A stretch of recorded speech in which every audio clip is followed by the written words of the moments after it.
On this episode of That One Movie Podcast, we are going to review The Zone of Interest, the Best Picture nominee.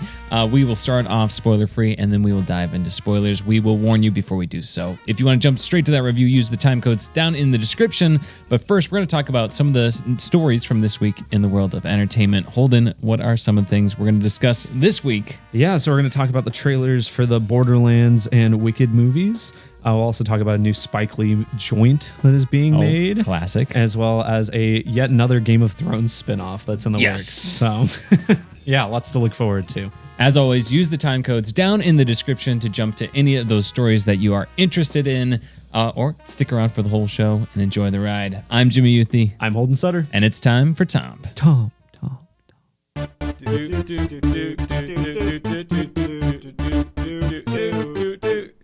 That One Movie Podcast. TOMP. All right, Jimmy, before we talk Zone of Interest, let's do some toms. Let's do the toms.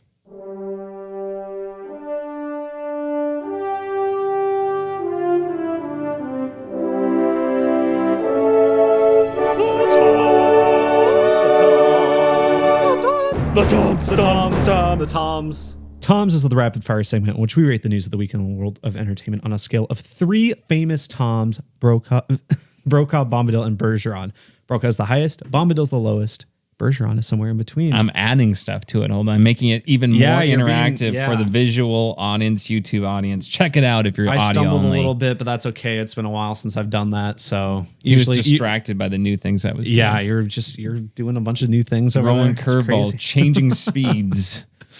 First off, we'll talk about some trailers. We'll talk about the Borderlands trailer, new video game adaptation based on the hit series of the same name. Jimmy, what do you think of this trailer? 3 takeaways. Number one, I think the effects look really good. Yeah, honestly, it looked better than I was expecting. The Jack Black robot guy.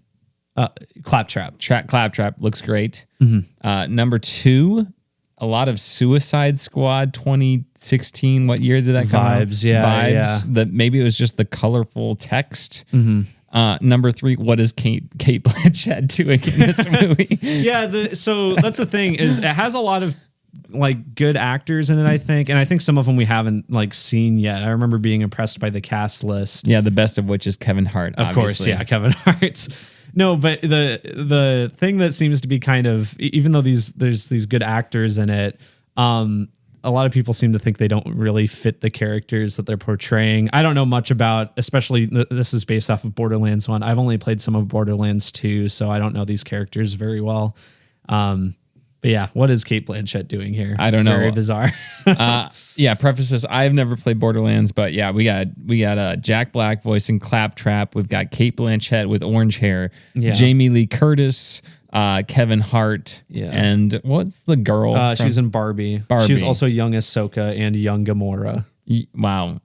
Young Barbie. Young Barbie. Young Gamora, young Ahsoka. So many things. She's playing Tiny Tina, which is like a fan favorite character. She's essentially this little girl who's just crazy. And I don't know. She's pretty funny in the games. I don't know. She seems, in my opinion, she seems to match the energy as best you could in live action because it seems like mostly a cartoon character, but I don't know. Based on the comments I was reading, this has like mostly negative, like mostly dislikes. The background information that's been coming out about this movie and the production of it sounds bad. Yeah. Apparently this has been kind of a crapshoot of a production. It's been theoretically at least initial shoot has been done for like a year or 2 at this point. And so there's just been a lot of reshoots and whatnot since. But yeah, like as you said, visually, I think it looks fine. I think these games are so heavily like their identity is so tied to like that cell shade, very bright like colors and everything. I feel like this is about as close as you can get reasonably. It's like they took that and Mad Max and went somewhere in between. Yeah. There's concessions you have to make when making it live action. There's always the argument you could make is, maybe they should have just made an animated movie. But as far as live action goes, I think visually this looks good. I agree. I don't know anything about Borderlands really. I'm gonna be at a Bergeron. I was expecting this to look worse than it does as a neutral. Yeah, Yeah, that's kind of where I was at. I think I'm at a Bergeron too. A lot of the negatives are mostly, honestly, I mean, maybe the trailer's almost a bro-ca, but a lot of the negatives are just from like what we've heard behind the scenes and stuff. But we'll see how this movie turns out. Maybe it'll be bad. Other trailer though, this is actually one we forgot to talk about last time, which is fine because we had so much to talk about last episode. But this is Wicked, a movie that it was a Super Bowl ad. Super Bowl ad, yes. Based off of the musical. I've never seen the musical. I have. I love the musical. I mean, not a hot take. A lot of people really like the Wicked musical. I saw it on stage. That was the first time I had really even heard the music. And this was 4 or 5 years ago I saw it. It's fantastic. It has one of the great, I would say, posters of anything. Yeah, I love the Wicked musical poster.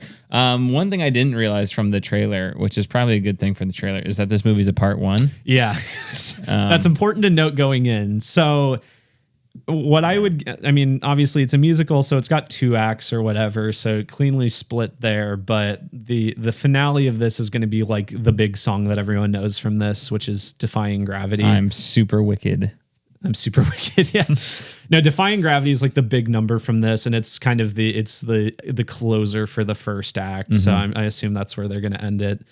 So it's got the Wicked Witch of the West is Cynthia Erivo. How do you say her name? Erivo, something like that. Looks like she's the lead in Harriet. Is she the lead in Harriet? Yeah, she's the lead in Harriet. Okay. I've only seen her in Bad Times at the El Royale. Which I never saw that full movie. I need to go back and maybe watch that. Oh, wait, no, she was... I mean, you wouldn't remember this. She was the Blue Fairy in the Pinocchio movie that we watched. The Robert Zemeckis one. Yeah. She's got a great voice. I can't remember if she was in Cats. She seems like someone that would have just been in Cats. Yeah, I don't know. It's her. It's Ariana Grande. Michelle Yeoh's in it. Jeff Goldblum. Jeff Goldblum. Jeff Goldblum. Yeah, he's in it too. We were so worried about whether we could. We didn't think about whether we should make a part 2 to this movie. Apartments.com. Change the world. Yeah, I mean, looks good. Looks very expensive. My word, this movie better do well. I think it will do well. All right. And I'll give it a bro-ca. Why not? I'm excited to see this movie, this musical movie for the first time. I'm probably closer to a Bergeron personally, and maybe that's just because I have seen the musical. I think my big thing is the musical. Part of the musicals, I at least for me, the draw of it is the insane practical effects they have with it. Sure, I think it's. I think the design they have for that is incredible. One of the things they show in this trailer that was like done entirely with puppets in the musical was like this giant brass robotic head or whatever that I think the wizard talks through or whatever. The Wizard of Oz. Yeah. Is it the Wizard of Oz? I think the same so. Guy? Yeah, I think so. And I think that's who Jeff Goldblum's playing. Don't look at the guy behind the curtain. Yeah. So obviously, you need CG in there. You're going to need some green screen and everything. I don't mind that because the Land of Oz is very magical, but I just wish they could have incorporated some of those elements a bit more. But otherwise, looks fine. I think both Cynthia Erivo and Ariana Grande are good singers. So yeah. Again, another trailer that's just like, it doesn't admit that it's a musical. Yeah, right. Which is so weird. That's like deal? What Wicked is. Like, it's not even like Mean Girls. Sure, most people think of the movie. Wonka. No one's going into that thinking it's necessarily musical. Mm-hmm. But everyone knows Wicked is a musical. Yeah, if they know of Wicked. Why is Paul Atreides singing? Yeah, it's so weird. It's so bizarre. I don't know what the deal is. What are we doing here? All right, that's enough of that rant. Yes. Other news, Jimmy. Haven't done release date updates in a while. Oh my gosh, we missed it so much. I have missed it. Wow, I cannot wait to just already give these a version. Well, there were a bunch of them this week, which is why I decided to do it again. So first off, Mickey 17 delayed until January 31st of next year. Do you think it will make that date? Hopefully. I mean, I guess, you never know how long, Bong Joon-ho has actually been working on this. But I mean, it'll have been close, like 5.5 years since Parasite came out when it finally comes out. I just want to know, why did they change it from 7 to 17? Did they? Was it 7 originally? Yes, it's Mickey 7 is the book. I'm almost positive because I saw the book like at Barnes and Noble. Oh, interesting. And I was like, I thought it was Mickey 17. I looked it up. Mickey 7. Mickey 7. Oh, weird. And you're sure that's the same book? I believe so. Let me look up Mickey 17.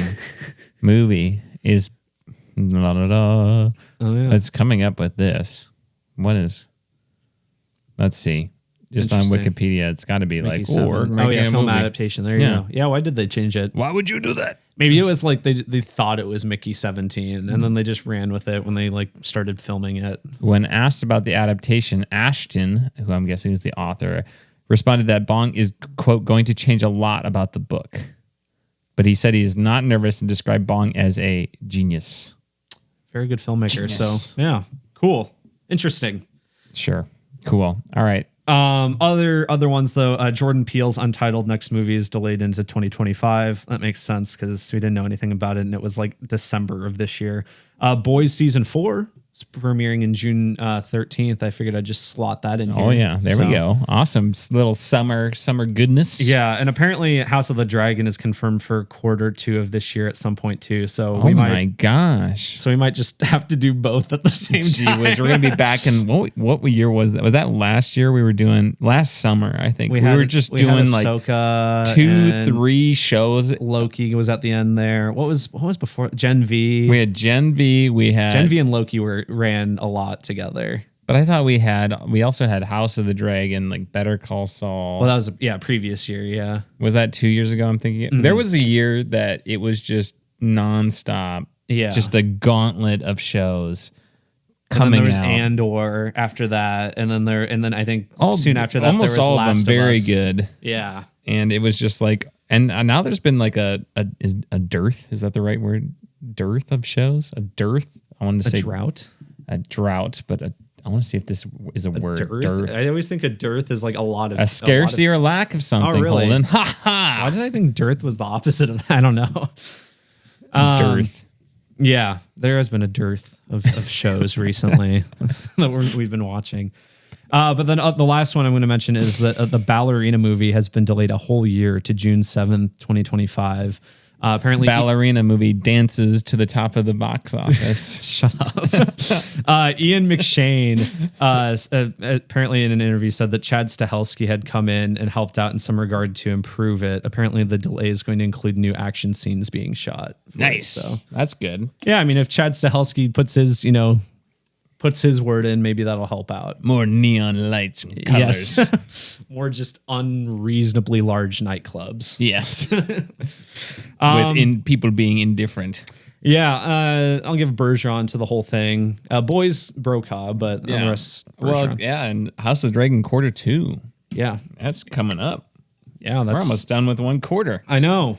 That has to be April through June sometime there. Interesting. Other news, Jimmy. So that new Jurassic Park or World or whatever film we had previously talked about, apparently Gareth Edwards is going to direct, or is in talks to direct. David Leitch actually was briefly attached over the last couple of weeks, and I think this was one of the stories. This is David Leitch's Deadpool 2, Bullet Train, Fall Guy coming out. Fall Guy coming out in the summer. Yes. Summer guy. Yeah, but so this was one of the. There were a few stories from the last episode I pushed off just because we had such a big gap in between that episode and the previous one. This was one of them, and in between the last episode and the one before that, he had come on and also like left the project in there. But yeah, Gareth Edwards seems to be the one in talks to direct right now. So, what do you think? I mean, Gareth Edwards. I still haven't seen The Creator. I need to watch that. Same. I probably should have. I need to just sit down and watch that movie. Brokaw. I like Gareth Edwards. At least visually, he's got a great style. I would like him to make it, and then Tony Gilroy come in and fix it. Yeah, that'd be great. Let's do that. Brokaw. Yeah, I'll give it a Brokaw too. Sure. There we go. Next piece of news, Jimmy. They're adding a new Oscar category for the 2026 Oscars. So it won't be this year or the next year. Finally stunts? No, it's best casting.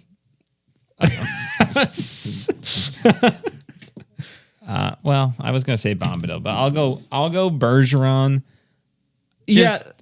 But I mean, like, what is gonna look? What does this mean? Because is it like, I'm sure is it gonna go to like casting directors would be my guess. Yeah, I mean, but what movie is gonna receive this award? Is it gonna be a movie like The Holdovers, where you took a big risk on casting like someone in their first film and it's like going to be role? Ensemble movies, or is it just going to entirely? be like freaking Oppenheimer, or just has a lot of famous who just has everybody in it? Yeah, Dune. That would be my guess. I feel like cynically, that's what I think. That's is it just going to be like any like clearly these people have been fan casted and anybody could have done this? Yeah, I mean, you know, within reason, like, oh, you know, what genius does it take to cast this person as a whatever?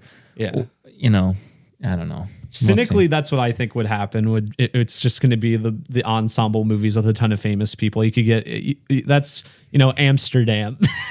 Yeah. Just a lot of famous people on that movie. But you know, I mean, casting directors, obviously their work should go recognized, and they you know, they're very important to the movie making and everything. But I don't know. I'm just disappointed it's not stunts. It should be stunts. It should be stunts. I'm Bergeron. It should be stunts. Yeah. I'll go Bergeron too. Yeah. Just add stunts. Like, I want John Wick to win an Oscar this year, and I want it to be because they added a stunt award. But yeah. Best non-profit movie podcast. Absolutely. No one's heard of. Yeah. Jimmy, there's a new Game of Thrones spinoff in the works. It's about Aegon's Conquest. Oh, yeah. So it's going to tell the story of the titular conquest of Westeros by the Targaryens. Mattson Tomlin is developing. He apparently did some uncredited work on the Batman, but is co-writing the Batman 2. So that was like the most stuff I had seen. I'm mixed on this because I don't really want another Targaryen show, to be frank. I mean, I'm sure it would be cool. I'm gonna go Brokaw because of Game of Thrones and more of it. I like that. Sure. My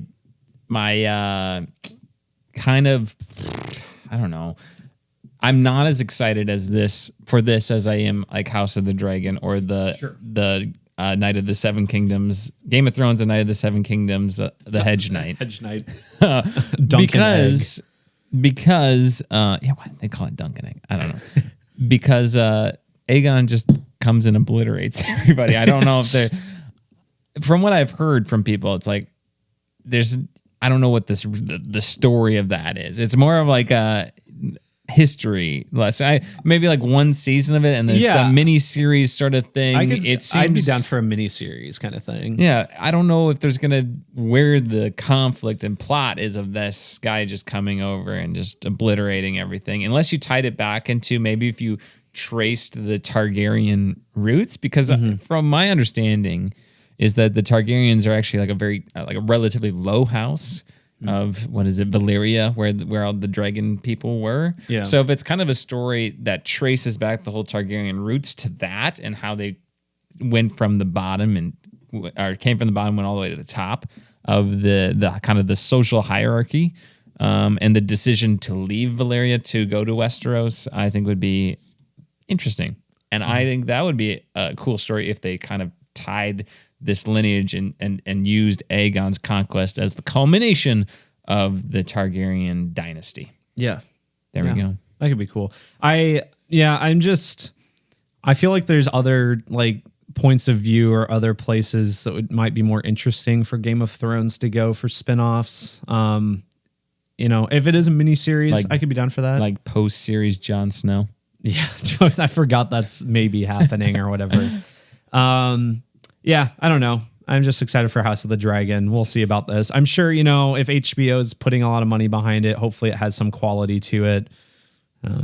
But Yeah. hopefully. No. I'm excited. Yes. I'll All give right. a Bergeron, I think. Oh, come on. You're holding up a Brokaw. No, I'm not. Oh, yeah. Yes, I am. you are. Oh, gosh. Freudian dang it. slip, Holden. No, Bergeron. Next piece of news, Jimmy. Vin Diesel confirms that there's only one more Fast and Furious movie for the main series, and that they just finalized the script. Which I'm sure was very difficult. Yeah. So that's the reason I bring that up is because the end. All done. Here we go. We're ready to go now. This is Sylvester Stallone you're doing. A lot of Jimmy's impressions just blend together. It's actually Mike Cameron Trout. Yeah, but so there was like confusion because at the premiere of 10 or whatever, they had said that, or he had said something like there's going to be 2 more movies or something, but evidently that was probably just a slip of the tongue. Yeah. Who knows? He's a guy who thinks aloud. And that's just, you know what this means? One movie closer to the Hannibal Barca movie. Baby. Yes, true. Brokaw. That's right. Brokaw.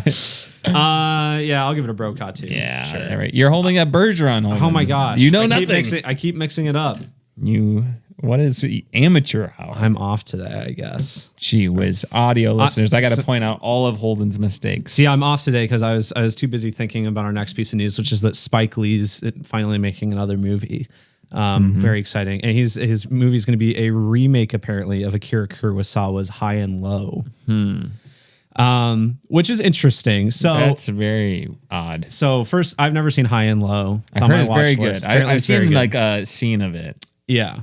But and it also I should mention this is for A24. Apparently, Denzel Washington is going to star in it. Yeah. So Spike Lee, he's made a remake before, a very ill-received remake. He made the American remake of Old Boy. Oh, geez, that's right. With Josh Brolin. Now, the difference there is that it seems to be that he chose to make this, like he wants to make this. Old Boy, I think he seemed like he was saddled with almost as like a favor, because that was a whole thing that I think Steven Spielberg was originally going to make the remake, and then he like just passed on it, and then it was passed around, and it just got stuck with Spike Lee. And it's very funny if you ever watch any interviews with Spike Lee around that movie, he's just so unenthusiastic about that movie. Really? Yeah. So we'll see. I mean, Denzel Washington, great. He's awesome. It is, tough making a remake of a Kurosawa movie, one that's especially held in such high regard. But I mean, I could see, Spike Lee, some of his movies are like reimaginings of various stories. He has like 1 or 2 that are like Shakespeare, but just like reimagined with kind of his style and everything in like a modern setting. So I feel like if he, just makes it modern in whatever way he pleases, doesn't make it just, the exact same movie again, maybe more inspired by it or something, it could be interesting. Yeah, I don't know. I'm going to give this a Bergeron as a benefit of the doubt, but I don't really like this idea.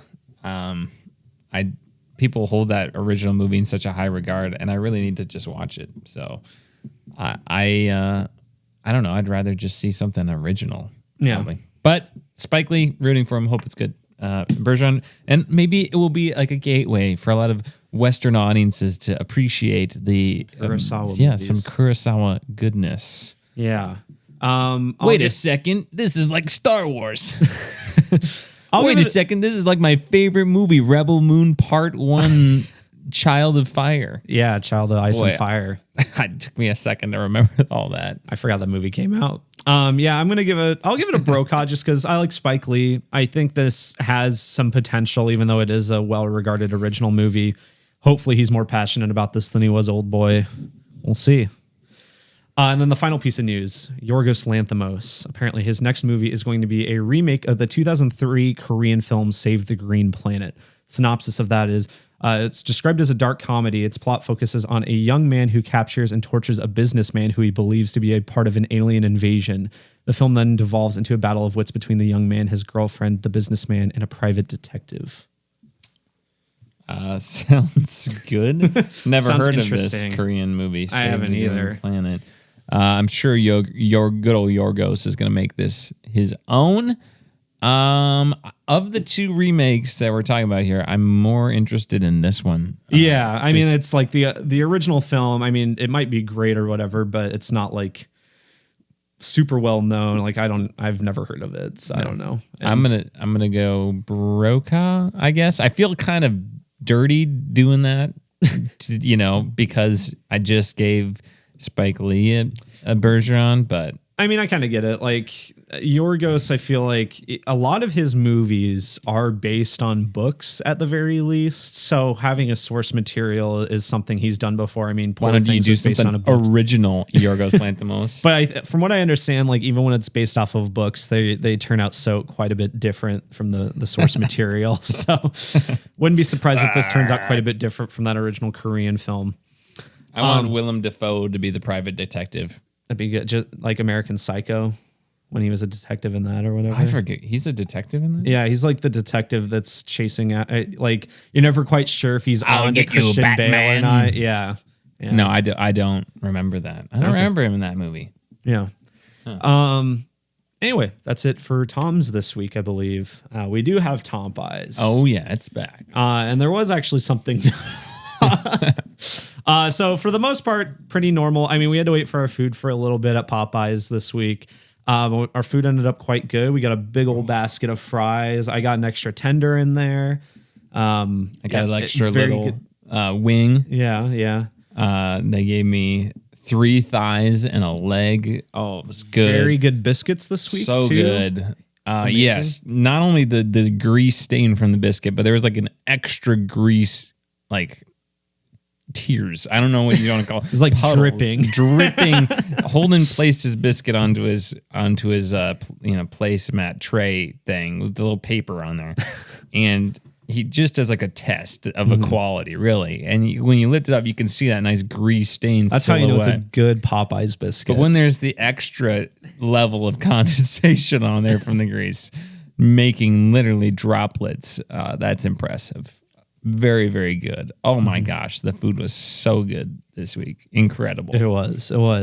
But then we had very interesting. So this gentleman walks into the store. I had seen him walk in from across the street, and I recognized him. He had worked at Popeyes before, and he'd worked there while we've been there before. So in my head, I was just like, oh, he's probably just coming in for a shift or something. Yeah. But he comes in, and I don't know exactly. I didn't notice exactly what was going on at first, but he is apparently like glaring at someone behind the counter.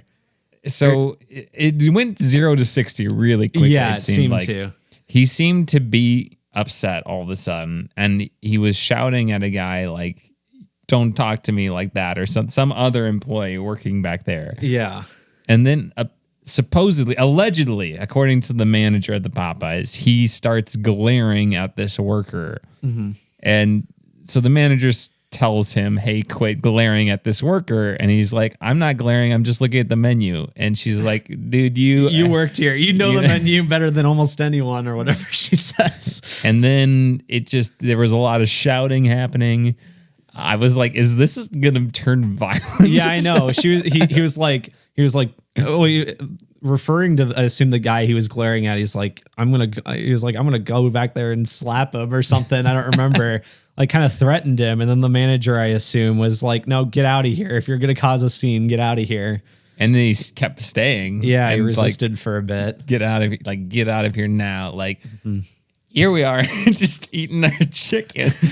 Just like try not to. I'm like, I don't want this guy to think I'm looking at. Yeah, I didn't look at the entire thing. I'm borderline don't feel safe, but I'm also laughing because this is hilarious, and I continue to think Popeyes the well will run dry, but it's seriously the gift that keeps on. It never does. Yeah, it never does run dry. And then the employees were joking about it after he left.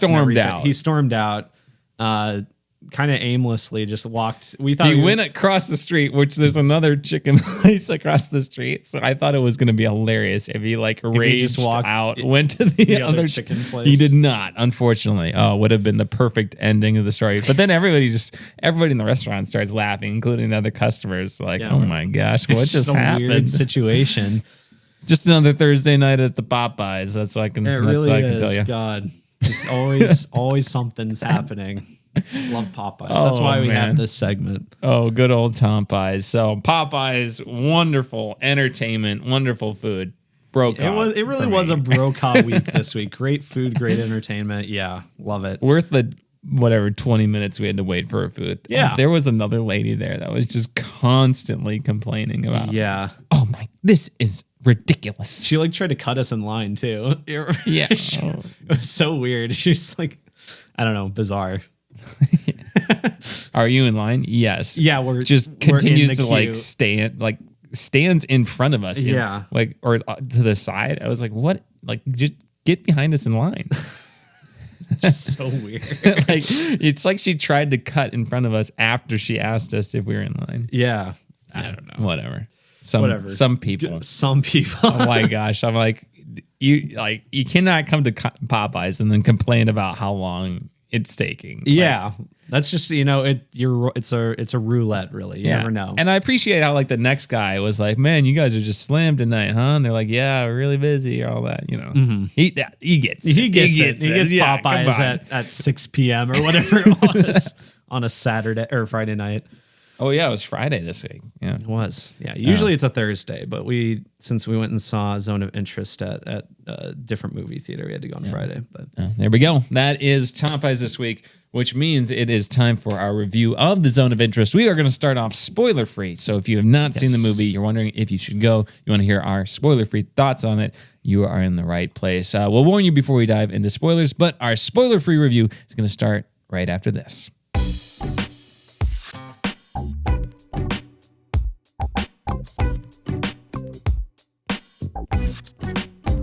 All right, Jimmy. Zone of Interest. The Zone of Interest. Hold on, I have the synopsis right here. All right. The commandant of Auschwitz, Rudolf Höss, and his wife, Hedwig, strive to build a dream life for their family in a house and garden next to the camp. Yeah. So it's written and directed by Jonathan Glazer, this is only his fourth movie. And he, over the course of 25 years. It kind of reminded me of the director of Tar, and that he only makes one movie every once in a while. And apparently his other three movies are quite good. I've heard especially Sexy Beast is really good. Under the Skin with Scarlett Johansson, I think was his previous one. And I think he has a lot of his work has been honestly on music videos and stuff. Interesting. Did some Radiohead and whatnot. Yeah. Interesting. I don't know. Interesting director, just seems to make a movie whenever he feels like it. And this is his first movie since 2014, so quite a while. This movie's this movie's a lot. Yeah. We saw it at the State, the local theater we quite enjoy here, since they're playing all the Oscar noms over the course of the next few weeks. So we saw it there. Very good place, I think, to see it. But yeah, this movie it was a rough watch, I think.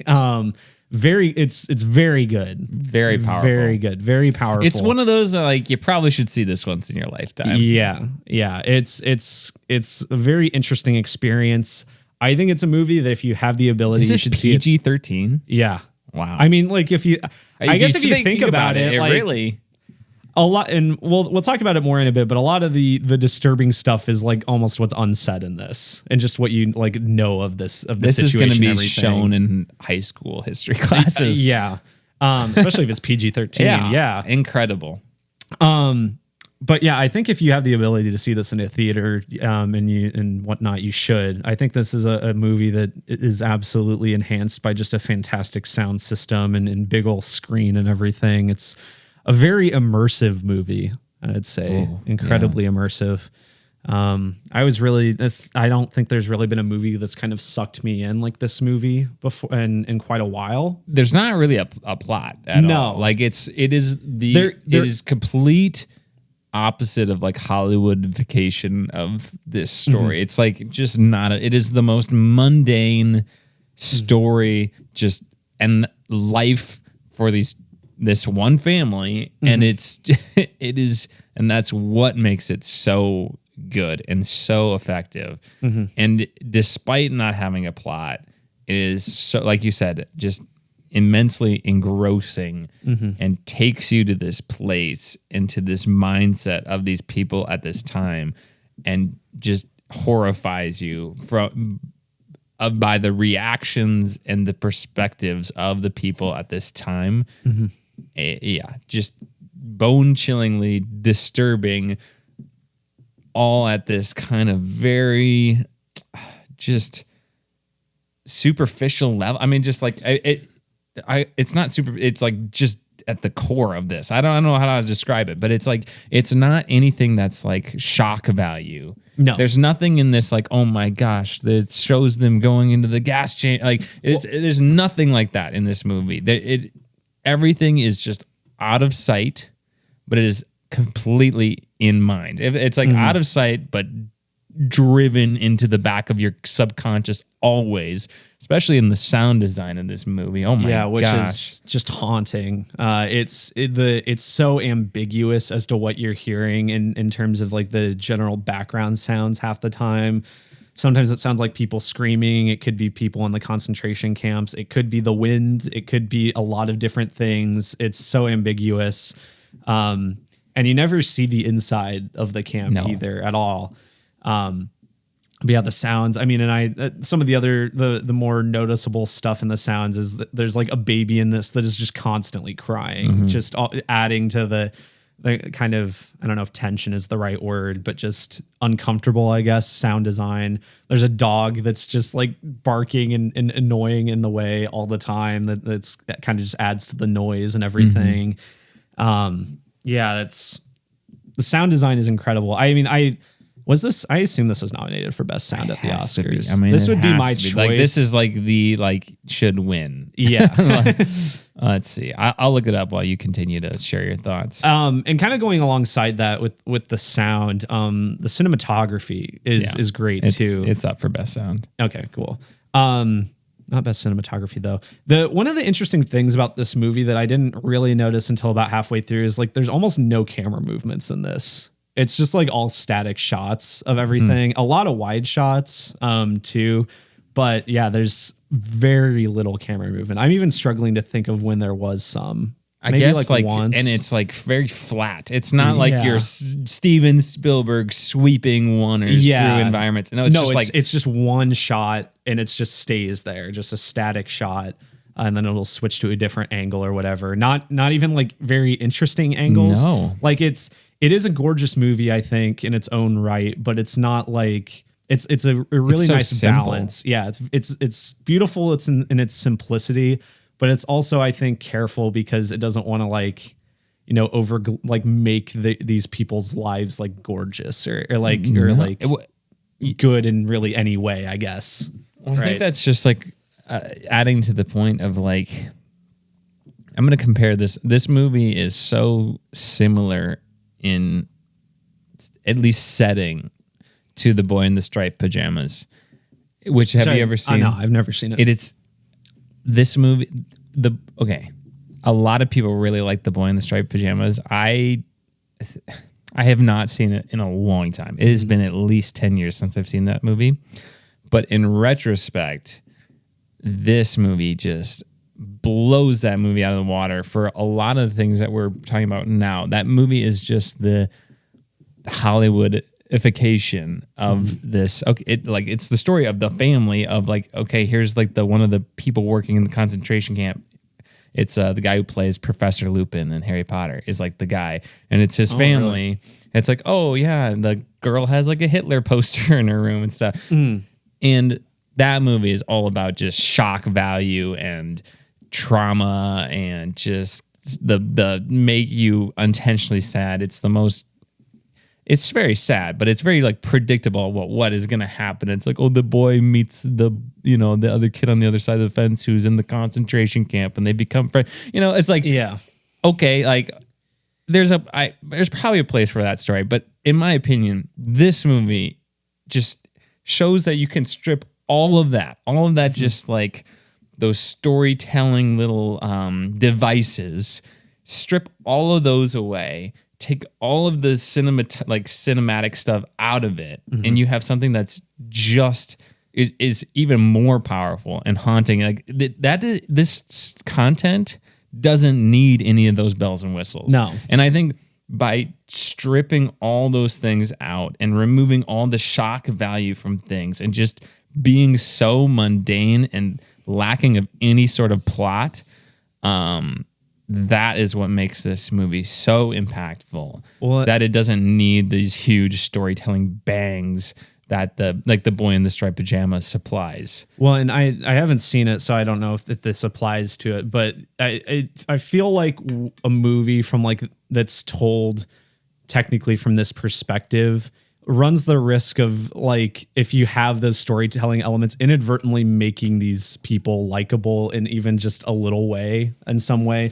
Like but without, so this movie doesn't dehumanize them. It's not like, you can tell that this is a person. Like, you can see the human nature element of this. It's like, I can see why this person is like this. These people exist in our society, in our Western society now, but you could see how, like, they have also just decided to adopt these views of the time and are certainly influenced by, their party, just like people say off-putting things, maybe political things nowadays. It's just like, these were this, but those off-putting things are Nazi ideology and the kind of rationalization of the extermination of a subset of people in your country and the invasion of other countries. And the whole idea of, like, we had the American dream. Well, this is like the Nazi dream, Adolf dream. There's a lot of the what's the term? The Lebensraum or whatever, the living space idea. I'm forgetting Lebensraum, something like that. The idea that Hitler's going to invade. It was one of the excuses Hitler said to invade these other countries to give the elite Aryan race of the German people the living space to have the German American dream, where it's like, okay, every family has this amount of space, you have this standard of living and that sort of thing that you see in, like, the 1950s United States, 1940s United States. And this is like the Nazi version of that. And you're seeing it, and just the horrifying nature of the price that is paid for this living standard for this family. So there were a couple places I saw this term, and I was like, it seemed weird that multiple places had said it, but the banality of evil, I guess, which I think is a philosophical term in some regard, and I can't credit it to the people who I saw say. I think Steven Spielberg said it about this movie. I think there's a film critic, David Ehrlich, that said something about it with this movie. But from what I understand, it's this idea that these evil people lead and have, like, incredibly boring lives and have incredibly unremarkable goals. And it's like, that's what they're getting. That's what they want in return for, like, causing all of these crimes and everything, I guess.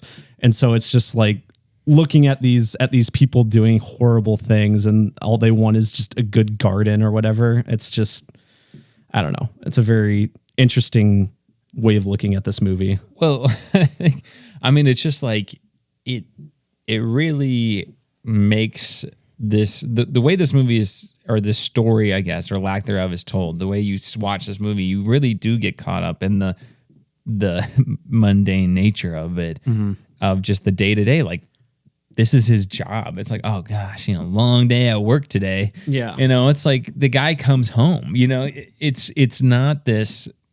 It's this. It's not the Hollywood story of. You don't think about, the Darth Vader comes home. What does he do? Decompress at the Death Star. No, that's not shown in the Star Wars. But here, it's like that's the movie. You don't really see him working. Most of the lead guy, the commandant of Auschwitz, we really don't. Very little of the movie is him working. If we do see him working, it's mainly working at home on calls with other people or in other meetings. It is not the day-to-day stuff in the camp. It's like, okay, what does he do now that he's out of the camp? Because they trust the audience to be able to fill in the details. Yeah, most of the disgust and dislike of these characters comes from things that we go into this movie knowing about like the situation, and also just like off color things they say, which I think the movie kind of expertly sprinkles in to like just kind of keep reminding you that these people are the way they are and everything. Especially with like the wife character and everything. Oh my gosh. Played by Oscar nominee of this year, Sandra Hüller, I believe is how you say that last name. She's nominated for Anatomy of a Fall, but she's in this movie too. So, Hula, I don't know. Yeah, it's I heard it pronounced one time. I think it's like hula or something like that. So, I'm sure we'll probably know for when we review Anatomy of a Fall. She's great in the movie. I mean, all the performances are very, very good. But yeah, she was. I mean, in many ways, I think she just said like the most disgusting things in a lot of ways that made me almost dislike her the most, even though she wasn't like firsthand in the concentration camp. But yeah, it was just it was just so hard to watch this movie. And the thing I like about this movie is it's not hand-holding at all. There are parts I'm like, I'm not even sure exactly what just happened, and I'm thinking about it in the past, or like, okay, you know, some stuff at the end, I'm like, okay, why did this happen? What does that mean?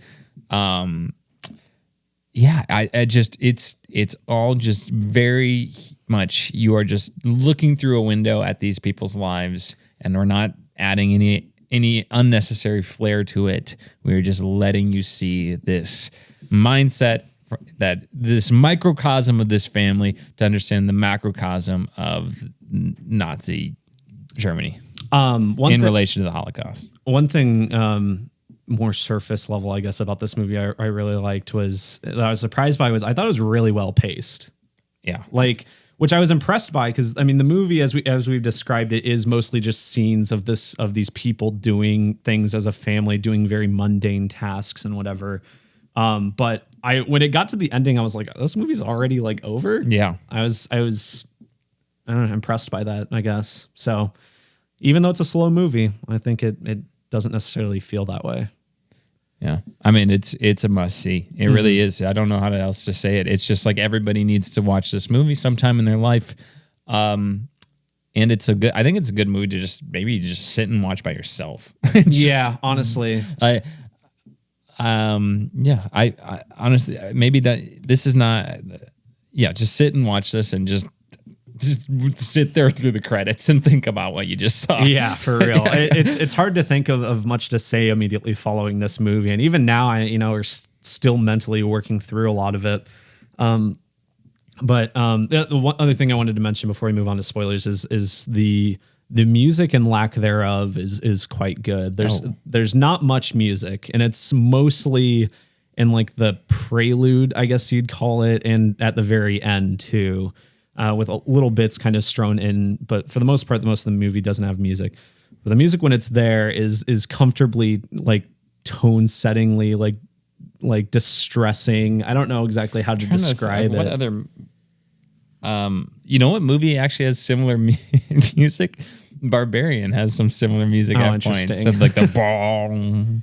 You know what I'm saying? I was trying to think, okay, there's another movie that has that. I've only seen it the one time, so it's been a while. But. So yeah, some of the weird that there's a comparison here. Not just trying to tie in my favorite movie of the decade so far, Barbarian. But yeah, similar, that tone, just very disturbing, just synth chord, just hammering bass. The composer did Glazer's previous film Under the Skin, which I have heard has very good music too. So I guess they're just, I don't think this is nominated for music. No, it's not. Which is such a minimalist score. Yeah, there's not much of it. I'd say it's only at very most takes up like, I don't know, an eighth of the movie with music. But yeah, it's still very good for what's there. And I think the lack of music also is quite a good choice when they don't have it. So, you did mention a prelude. So there is like 2 minutes of just at least not probably. like to the point of like, is the projector broken? Well, so kind of thing.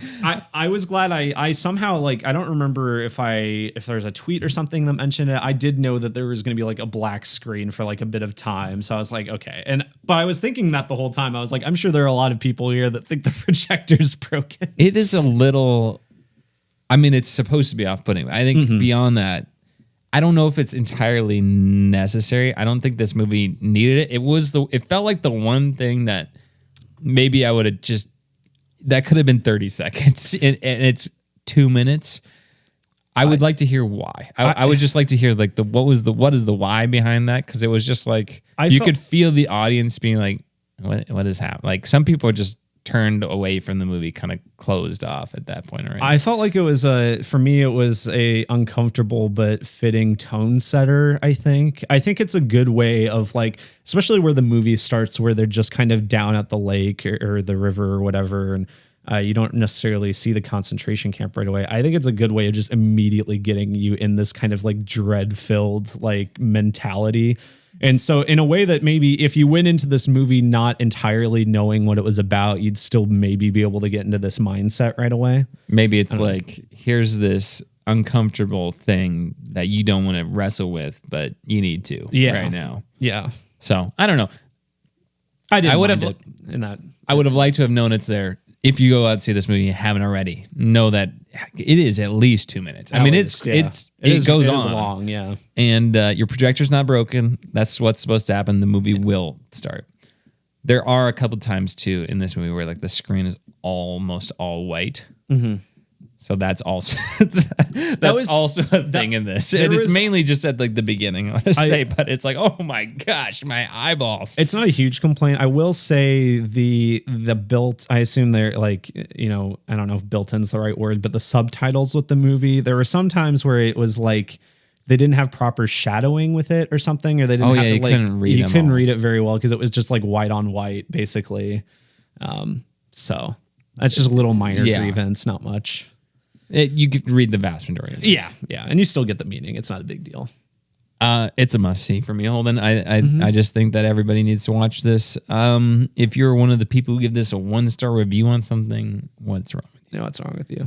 Yeah, I don't. It's weird because I won't get into this other argument too much, but I have seen people say it like for some reason as like a glorification of the Holocaust, and I don't understand how you can walk away from this movie and think that. Like, I believe the term for a person who comes away with that is moron. Yeah. That person is a moron.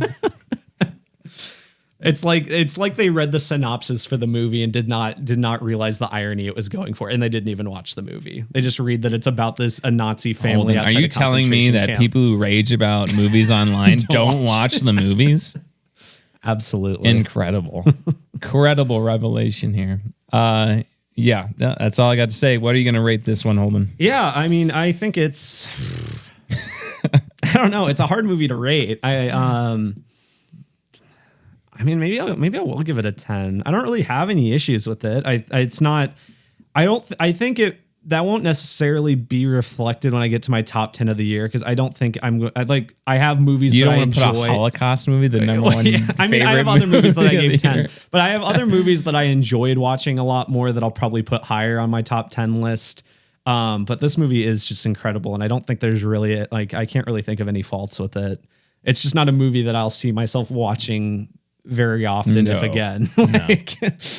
So maybe once every 10 years, 20 years. Yeah, I could see myself watching it sometime soon if I wanted, like, someone who didn't get to see it, because I feel like it is important for people to see. But yeah, it's not like this is no Scott Pilgrim where I can watch it literally whenever. Yeah. It is based loose. It's based on a real guy, a real family. It is. Should say that too. Yes. Yeah. He was a real and I didn't mention too, it's based on a book, and I read the synopsis of the book, and it seems to be based on the book in name only, really. Okay. Like, it seems to be, it does involve like the commandant of Auschwitz, but it's like, I don't know, it's completely different in a lot of ways. So I don't know. Very good name though. Very good movie. Yes. Good poster. Yeah. Good poster. There's a couple different posters. I like this flower one, but there's also one of has like a black sky, and it's showing like a garden and stuff. It's really cool. But The zone of interest. All right, that wraps up our spoiler-free review. We're going to dive into spoiler-specific moments from the movie that stood out to us. Stick around for that, which is going to start off right after this.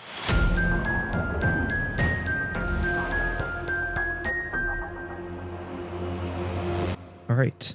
Spoilers for the zone of interest, which is interesting because, on paper, it's a movie with very little plot, so you wouldn't think there'd be a ton to spoil, but I feel like there's a decent amount to talk about. It's a lot of moments. The movie is just a collection of moments that reveal the mindset, just very low-key, horrifying, unsettling things.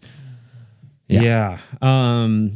Well, so one thing I wanted to mention, I think I wrote it. I took like 5 notes when I was sitting in my car after the movie. I think one of the ones I wrote down was the movie takes a while to fully reveal the concentration camp. There's a while where you're getting shots of the garden or the house or the area behind the house, and it's like purposefully from the angle that you just can't tell the concentration camp is there. And I mean, if you go into this movie kind of knowing what it's about, then you get it. But when it's finally like unveiled, it's just like huge, and it's like this huge, like it's insane that you almost didn't notice it before, even though it just wasn't shown for you. There is a shot towards the beginning where you can see the wall, like because I remember thinking right away, I was like, oh my gosh, it is. Right there. Yeah. I think, again, Boy in the Striped Pajamas, I think it's like a ways, like you got to go down into like the woods a little bit and then through the woods. Oh, there's a fence and the little kid finds it. This is like, they are right the wall on the of their backyard is the wall up to Auschwitz. Holy smokes. Incredible. And this is an actual house. Like not the actual one, but they like used the different one, I guess, on there. It's based on an actual house that was there and everything. They can see it. I believe it says it's a private residence or something. I don't know. But it's incredible to me that it's literally right there. Yeah. Just that in itself was like, holy smokes. And there's no person in the movie going, oh man, this house is nice, but there's Auschwitz right there, whatever. It's like, no, it's just visual only.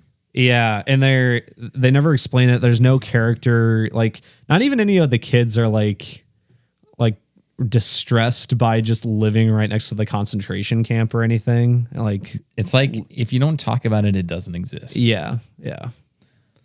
The closest thing they do to even like acknowledging it, its existence, is to like put the garden right there to kind of conceal it. Is like what they're talking about. They're like using. She says she's growing vines to cover the wall or whatever. But like that is the closest thing they do to like acknowledge the kind of like, oh, it's unpleasant to live right next to a concentration camp. Like that is the closest thing that someone actually says about it. Now it's all the things they do, like for the most part. Well, and like the wife character, I don't think she hardly ever like talks about the fact that she lives right next to a concentration camp. Like I'm trying to even think if there is any moment where she really acknowledges it. She's just like concerned about her garden and everything, and that later in the movie that the commandant is going to have to leave and everything, and she doesn't want to leave because she's built this life there. I think that's one of the most moving parts of her character is the fact that this is her dream home. Yeah, and it's right next to a concentration camp. You do not need to say anything more about this character than like this is her dream, and she's like, or even her mom's like, you really landed on your feet. Yeah. Like, oh, I'm the queen of Auschwitz. Like the badge. That's right. Of she honor. did say, oh gosh, I forgot when she said that. Just incredible. Like, oh gosh, how unaware that is. Like just the complete lack of any sort of empathy. Just psychopathic. And they're like towards the beginning, they're talking about all these like clothes they've taken from like the Jewish prisoners and everything, and she has that like coat robe thing that she tries on, and the lipstick. She goes and sees the lipstick. Yeah, that just like you said, the little moments like that. Trying on the coat, the whole scene where it's like the ladies having tea or whatever, and they're talking about like, oh, they're just sharing stories about things they've gotten. Like, oh, the toothpaste. Yeah. You know, that Oh, they this- it sounds like, okay, again, things aren't really explained, but it sounds like they put in like lists of things they want, and then the things that are confiscated from the prisoners entering the concentration camps or victims, they go through that, and if it's on your list, then you can get some of those things. So like the one lady says, oh, one time in toothpaste I found a diamond, because like, oh, they're just so smart, they're so clever, you know, so you never know where you're gonna find things like that. So I always put in an order for toothpaste because maybe I'll get another fancy diamond. Well, just things like that. It's and like, there was the one lady that was talking about like the dress or whatever that she like had gotten. I think like a relative of her, like my sister or my daughter. The dress was too small, but she didn't care. She liked the dress so much. Yeah. Just like you know, like I don't know. How could you? The idea is like, how was this normalized? That's just like the scariest part of this. How was this so normalized that these characters, like, it's humorous to them to talk about, you know, these, again, mundane conversations over tea. And it's humorous that to talk about the different stories or experience you had of people's clothes that that we know as an audience, they were gassed. Like, like these people, they had that stuff taken from them and they're dead. And it's like, oh yeah, you know, the dress didn't fit, but I wanted to keep it. That is just so unsettling. I get shivers just talking about it now. Goosebumps. Oh my goodness. Well, and so some of the other moments that really stand out to me, there was the bit where they're swimming in the river and the guy finds the human like remains, like of a skull or whatever, or jaw. You don't even. It's hard to tell what it is. Yeah, hard to tell. I think it was part of a jaw. That's what it looked like to me. It was too. Yeah, but you don't know. You don't even know, and you can just see the mass of just human waste. Yeah, not like literally feces, but like. Yeah, humans have been burned or burned, whatever, and it's being dumped into this river. Yeah, and then he immediately gets his kids out and everything, not wanting to swim alongside that stuff. I mean, ultimately, probably, you know, it's not explained his motivation for getting him out of there, but it's probably more of just a hygiene thing, honestly, in his head, not any other way. But yeah, what else? The mom comes, visits. Oh, I wonder. I wonder if, you know, my neighbor, whatever, so and so is. Oh my gosh, yeah, her Jewish neighbor. And then, I got outbid on her curtains. Or no, she cleaned for this lady or something. Yeah, she cleaned for this lady originally, and then she said that she was disappointed. She got outbid on her curtains. Yeah, like in an auction or something. And it's like, oh yeah, well, man, I never knew that she was, you know, probably up to all that Bolshevik stuff. You know, like, what, like, these people have been so brainwashed. And again, how this could be more normalized into a society to have this as a mass thinking thing. Like, you know, like, how do people get this mindset? Just really, really disturbing. I mean, we didn't even mention. I kind of forgot about it, but like towards the beginning of the movie, the main guy Rudolph has a meeting with like those guys that are like presenting the new gas crematorium, new crematorium, and they're just like talking about how efficient it is, and they're like it's presented as like, you know, you would a standard kind of proposal for some project or anything, and they're like, oh yeah, you know, if you know, put people in this one and put, you know, light it up, and then the next one over will start cooling down. It's not put people. It's like you put the load in or whatever they say. Yeah, it's they're right. They describe it as like a load or whatever. But God, yeah, that's just, and how matter of fact that is, and how they're just like, oh, that's a great idea. Like, you know, like they're excited about it. They're excited. The corporatization and the business like running of. The systematic running of the concentration camps and the like efficiency and the board meetings and the sales pitches. And again, that is what is terrifying about this movie. Not some shocking plot twist, make you cry at the end of the movie sort of thing. it doesn't. The movie need might that. make you cry because I mean it is incredibly disturbing in a lot of ways, and I mean, but it's not in like a necessarily shocking way, I guess. Not in a specific story device moment. Yeah. Of, Yeah. What else? I can see what I have in my notes. Yeah, I mean, just it's just incredible thing about. Yeah, you had the scene, where it seems like they have some sort of Jewish girl as a prostitute sort of thing for that. He seems to have some sort of relations with non-consensually. Again, all implied, all off screen. Yeah, just like, oh my goodness.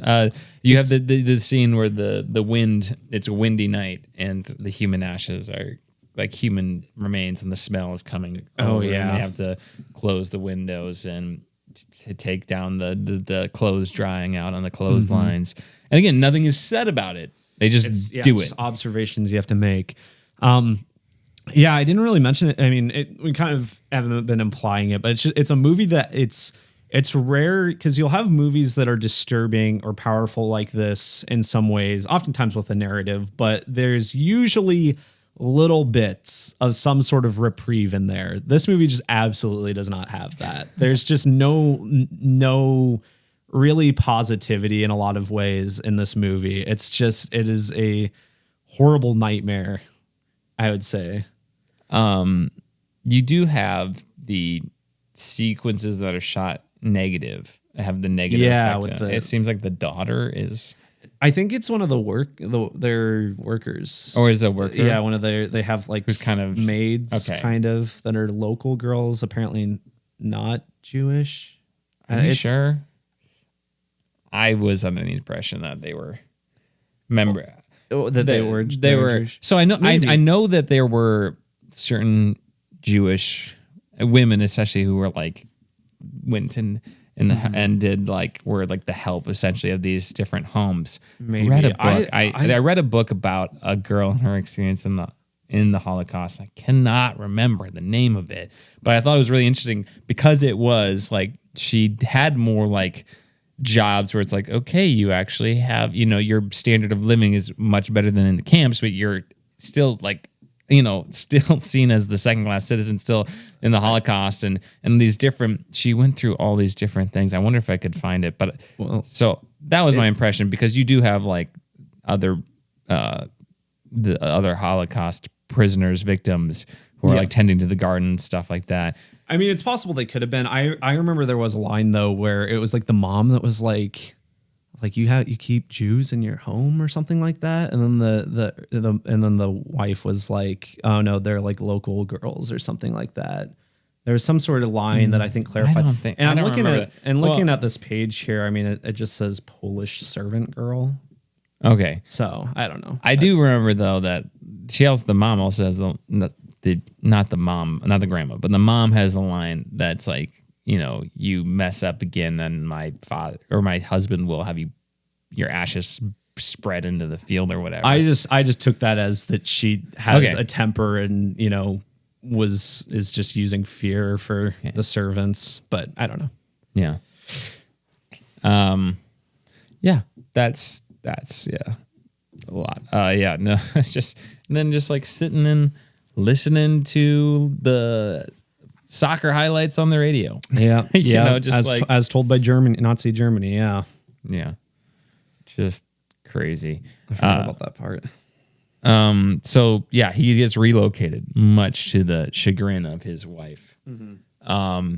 Because, you're uprooting us from our life here. This is the worst thing that could have happened to anybody. Yeah.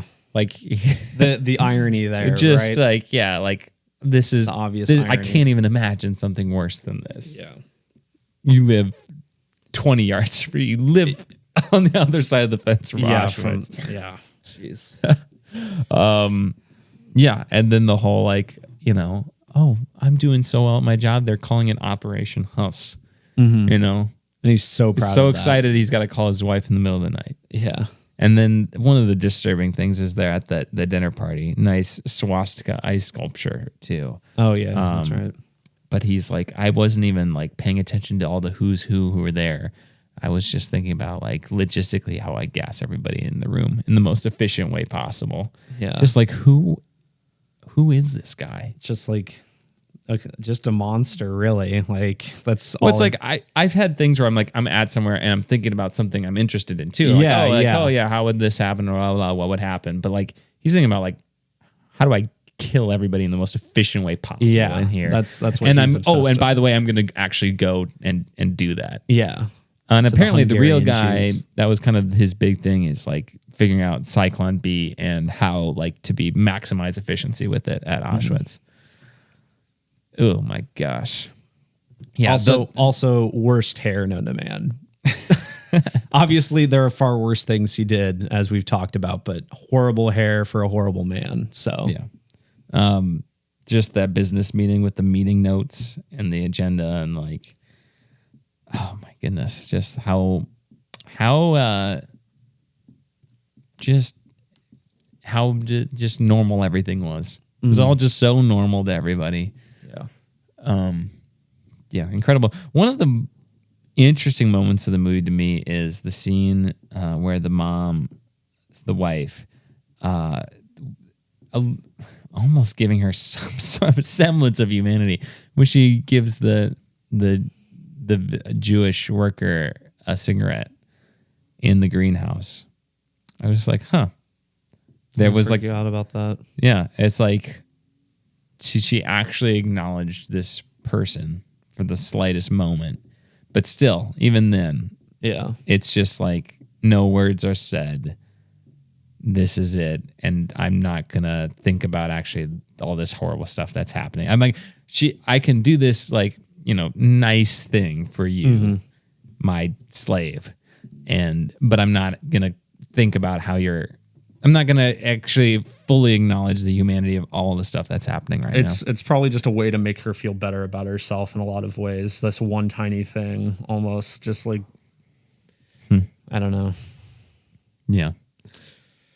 But yeah, there's the moment where the girl's playing that song on the piano that she presumably found in the camp, written by someone. Where the lyrics aren't actually sung, but they're in subtitles. Yeah. Presumably because she can't read Yiddish. Yeah. But It's just the whole pool party. I do think like there were times like the dog was like up to mischief. Can't be angry at the dog. It's a dog. But yeah, the dog, almost in some ways got to root for it, just getting in the way all the time of these people making minor nuisances in their lives. So, get on the dog. Yeah. And then, of course, at the end of this movie, you have the hard cuts to modern day Auschwitz, the museum aspect of it. And again, even there, it's the cleaners just cleaning it. Yeah. It's like, here's what it is. Here is the new mundane aspects of Auschwitz now. The custodians coming in to take care of the facility, and this is what it looks like. In some way, so it seems as though it's like implied he has a vision or something, or in some regard. I don't know if it, but with it made me think that it's like, okay, so, obviously, instead of all these small little things with the garden, with the house, with the family and everything that they're so focused on, the only thing we remember in the future is the horrible atrocities that were committed. And so we're now kind of maintaining those as the important facts and everything. And so these little things, I don't know if it's necessarily the way it was going for, but like all these little things he thought mattered just don't. And he just shrugs it off, seemingly. Yeah.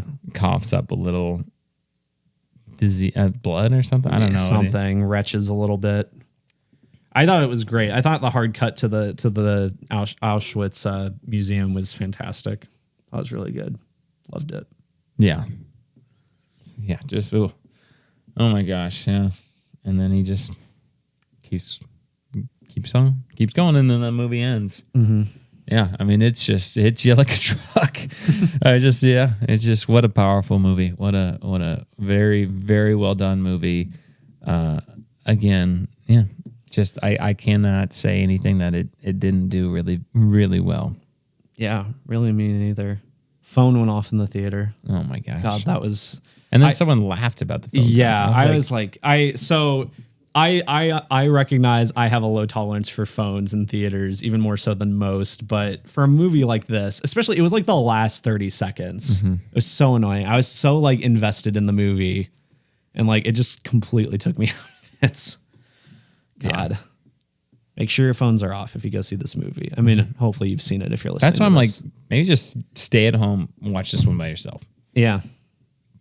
Again, since you're listening to spoilers. Yeah, I've heard for the most part theatrical experiences have been very good. For this movie, I feel like you're not going to get many like rude people going to see this depressing Holocaust movie. Don't get popcorn. No, unless you're going to eat it all right away, because you are not taking a bite out of your popcorn during this movie. No, after the last trailer, like kiss it goodbye. It's like A Quiet Place. And for the most part, like the state's great. I think it was a good experience aside for that last little bit too. So yeah, awesome. That's all I got. I think Holden. I think same. I wanted to say, I guess I mean, maybe it's been implied by what we've been saying. One of the other observations I just made, it feels like it's a movie about complacency too, in a lot of ways. Just not doing anything about this big terror in your backyard. I don't know. I don't know if I would say that, because it's like they're actively making it work. Yeah. I don't think it's complacency. I think it's just more about the normalized mindset. Like, the most terrifying thing about this is they like didn't even remotely think this was inhumane at all. Yeah. Like, probably like, right. That's the part. It's like I think they're ambitious people. I don't think they're complacent at all. Yeah. Like, it's like she wants the greatest dream house ever, and she's the queen of Auschwitz, and she, oh my gosh, this is great. And he wants to be, he wants Hitler to smile down on him and look how good I'm doing, and I'm so efficient, and you can count on me. I'm reliable. They're going to put in good words for me. Oh yeah, you're going to get the extermination numbers. You're going to get the worker numbers. We're going to be productive. Our crematoriums are going to be super efficient, all that stuff. So I don't know if I would go with complacency more than that, like just normalized way of thinking. All right. I'll retract that. Yeah. You've convinced me. All right. That is the zone of interest, which brings us to our final segment of the podcast, and that is, what are you doing? What are you doing? What are you doing? No, what are you doing? What are you doing? No, what are you doing? What are you doing?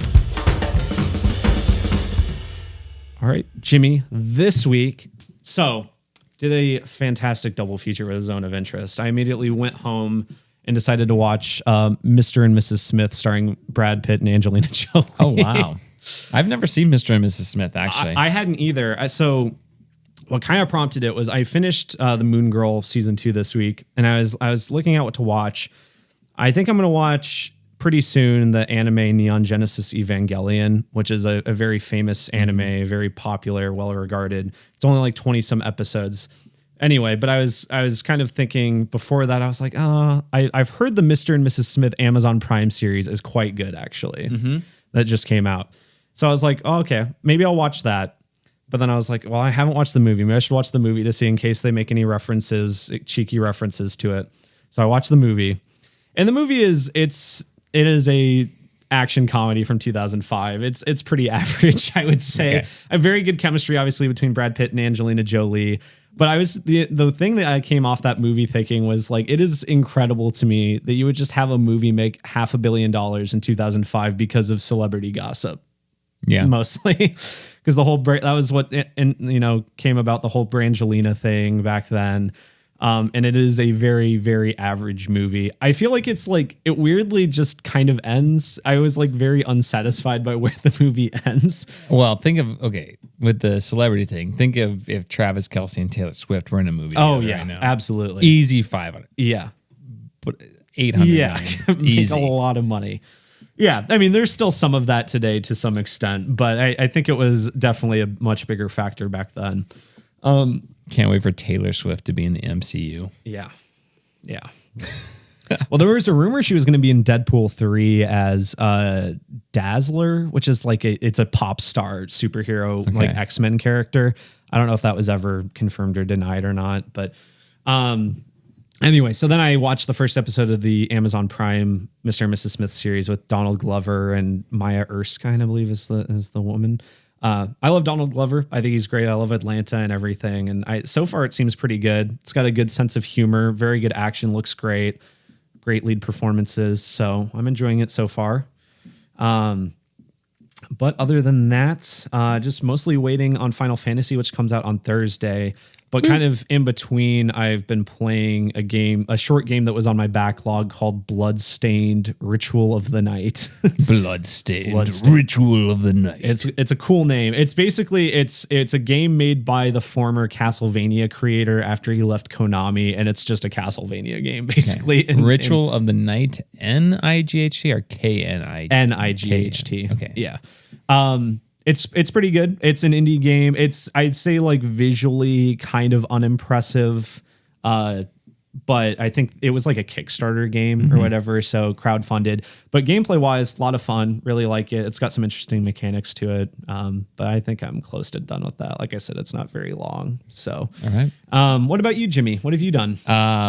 Hold on, I was teaching about the Black Plague this week, so I had to have some Black Plague themed excursions in terms of entertainment. I have been technically re-listening to the last podcast on the left's Black Plague series. There's a 5-part series, probably like 6-7 hours of content, at least 7+ hours of content there. It's very good. I listened to them a couple years ago, and I listened to them before bed, so I forget a lot of them. Highly entertaining. If you want to listen to, if you have never listened to the last podcast on the left, it's great. Starting off point, it is a rated R podcast. So just forewarning you if that's not your thing. Pretty vulgar if you're easily offended. But in addition to that, I continue playing Plague Tale. I've played about another hour and a half, not a ton. I'm like 2.5 hours, and I think I am enjoying it. I'm liking it. I'm not very good at it. I'm not very good at Plague Tale. At the stealth. I'm not. I just like. I need like the listening mode or something. It's like I'm bad at it. Oh, see, I love stealth. I love stealth in video games. I do too. I do like stealth in video games. I just I guess maybe she probably has more agency as you go on.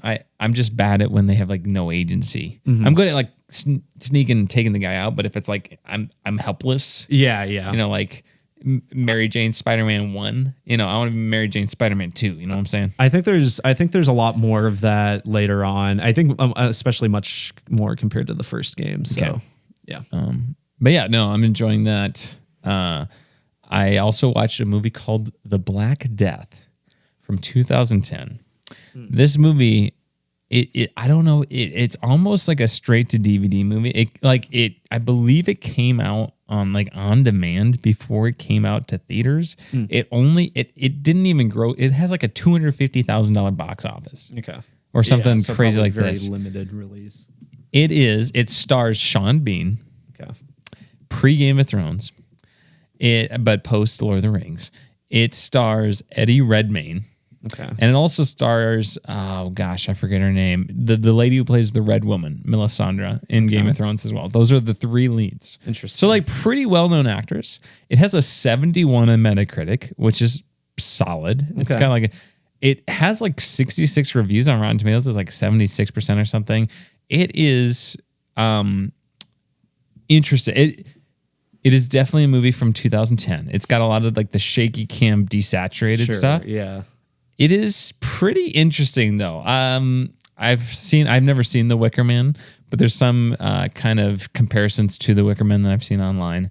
But it is, it's like the premise of the movie is the Black Plague is going on, and Eddie Redmayne and Sean Bean. Eddie Redmayne is like a friar who's in this monastery, and Sean Bean comes and he's basically like, look, Bishop, there is a town that is somehow protected from the plague. Okay. And I think there's some witchcraft going on there. And I want to cleanse this place of witchcraft because God is punishing us through the plague, and I need to clean this, so God is going to take the plague away. And Eddie Redmayne is a friar, a lowly friar, who's like, I don't know if I agree with you on those like philosophical things, but I'm a fellow Christian brother, and I'm going to lead you on this. And I have some other motives of my own that I won't get into. I'll let you just watch the film. And there's some interesting questions about like religion and paganism, and they both really get kind of like, oh gosh, I'm just blanking on the word, condemned on this. Like everybody's doesn't look very good in this movie, whether you're a Christian or not a Christian. It's like, man, everything just stinks right now. But I think it poses some interesting questions, and the story has some good moments in it, some decent action. I found the climax relatively fun, and there's some nice gore. We love that. There's some like love that one movie podcast. There's some tasteless gore in this movie that I think kind of is a little sprinkle on top. If that's something that you will find entertaining, that's pretty practical too. They did a lot of this stuff practically. It's clearly shot on film because some of the dark stuff looks terrible. Okay. It's like very grainy and not lit enough, but I liked it. And one of the guy who plays, I can't remember what his name is in the movie. The standout performance to me actually is this other guy. If you go Wolfstan, yes, John Lynch as Wolfstan. I don't know if he's been in anything else, but I thought that guy was great in this movie. He's got like a funny little haircut too, and he was my favorite character of the whole thing. But yeah, I think it's worth a watch. I don't know if it might be on some streaming service. I just paid like $4. It was like $5 to own if you wanted to. But I could see people enjoying it. It's interesting. I thought it was worth a watch if you're interested in the Black Plague. Otherwise, some things I forgot to mention in previous weeks. I watched the movie Another Round with Mads Mikkelsen, the Danish movie. Did you relate to it? As a teacher, I was like, maybe no. I like how it's like doesn't necessarily condemn what they do, but it doesn't also promote it. It's just like, here's how this experiment turned out. I love how scientific they are. So like the movie is like these 4 teachers who are like, you know what? There's this hypothesis out there that humans are supposed to actually naturally have a blood alcohol content of 0.05%, and that everybody who's sober is actually are missing out on this necessity. So they like do this experiment and very scientific about what are the results, empirical data, try to push the limits here and there. And I thought it was pretty entertaining. I really liked the first half especially, and then I think the second half is just sad. Yeah, it does get sad. But Mads Mikkelsen is great. I enjoyed it. And I also watched it the same week as The Holdovers. So it was like back-to-back movies about disgruntled world history teachers finding their inner humanity. So there we go. I guess I'm just relating to that disgruntled world history teacher vibe. You've been teaching for like 3 years. 4 years. 4 4 years. years. Okay. Hold on. Okay. Come on. Not as long as we've been doing this podcast. I'm a disgruntled old podcaster. Or those movies. The other thing I did was I saw the musical rendition of Pretty Woman at our local Washington Pavilion. Very good performance, but not a must-see. It was very well done, though. The actors and everybody involved did a really nice job. I've never even seen the movie. I've never seen the movie. Know anything about it. It was like, all right. I mean, it's a very predictable little rom-com. It's enjoyable, entertaining. Not my favorite thing I've seen, though. So that's what I've got. Holden, next week, what are we doing? Next week, we've got Dune Part 2. Oh, that's the other thing I did. I rewatched Dune. That was like the main thing I was going to talk about. I rewatched Dune. That movie, it just rips. The first 2/3 particularly. Did you rewatch it? No, I'm going to watch it at some point this week. Okay. Incredible. This is the first time I rewatched it. I hadn't seen it since it was in theaters. Especially the first 2/3 are so good. I'm like, this movie is incredible. It's just perfect. The first 2/3. And I think it has that thing that kind of my same thing with the Poor Things, where the last third is the least interesting of the 3 parts. And it almost feels like I don't know what happens in part 2. And I obviously haven't seen it yet. I have not read the book, but it almost seems like this should have been a trilogy based on this one. It was like, okay, the first one should end with like the climactic battle between the Atreides and the Harkonnens. And I feel like that should be the first one. They could flesh out some of these relationships a little bit more, because it's like, oh, I like this. I want to see more of this. I wish we had more of this. I will say that the concept of time is not really clear in it either. So I think if you fleshed out those first 2/3 of this movie into one movie, it would just be even better. And then you took the last third, made it the first chunk of the second movie. You could do that, and then you have the third movie. But I'm saying that without seeing part 2, so we'll see if I continue to agree with that. Just because I still like it, but there's a lot of like world building, the high intensity action, the fast paced cool stuff has kind of just already happened. So I think it kind of sputters to the ending, and then it just ends.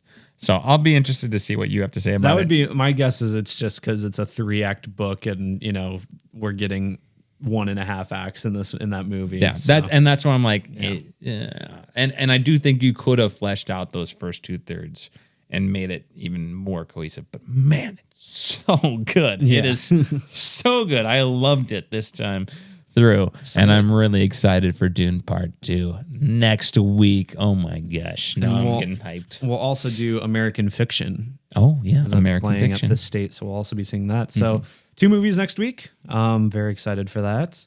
If you want to leave us a request, you can do so by leaving us a 5-star review on iTunes, or email us at tompodcast@gmail.com, or donate to our Patreon. And that's it. That is all. Until next time, adios, pantalones. Love you.